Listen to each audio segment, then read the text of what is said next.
पहले वाले वीडियो इसी चैनल पे मिल जाएंगे। अथर्व को मारने की आरव की साजिश फेल हो गई थी।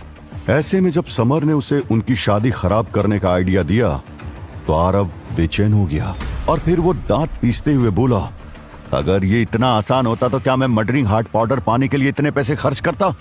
तो अथर्व भले ही एक बेकार व्यक्ति है, लेकिन क्या तुम नहीं जानते कि उसका दादा आत्मगहन क्षेत्र के 10वें स्तर पर है और साथ ही आर्या के पिता को भी इस शादी से कोई आपत्ति नहीं है। ऐसे में कौन है जो धनवंत कबीले और अथर्व को खुले तौर पर अपमानित करने की हिम्मत करेगा? हाँ?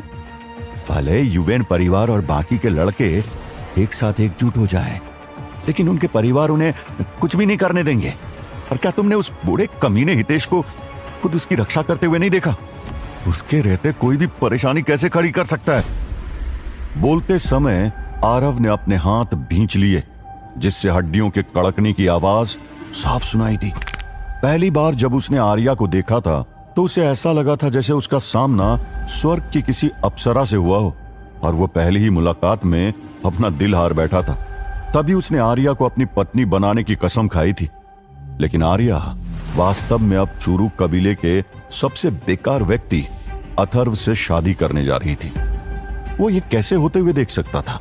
इसीलिए उसने अथर्व को जहर देकर मारने की कोशिश की, लेकिन भगवान को कुछ और ही मंजूर था और उसका सारा प्लान बेकार हो गया।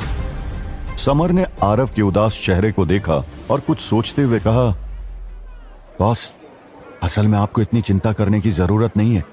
सोचिए जरा, आर्या जिसने तियान सिटी में किसी भी प्रतिभाशाली युवक पर नजर डालने की जहमत तक नहीं उठाई, क्या वो इस बेकार अथर्व को पसंद भी करेगी? वो अथर्व से शादी क्यों कर रही है? इसका एकमात्र कारण 16 साल पहले हुआ कोई समझौता हो सकता है। अगर वो अथर्व से शादी कर भी रही है तो क्या आपको लगता है कि वो अथर्व को अपनी उंगली भी छूने देगी? बल्कि हमारे चूरू कबीले में प्रवेश के बाद आपकी उससे मुलाकात की संभावना और ज्यादा बढ़ जाएगी।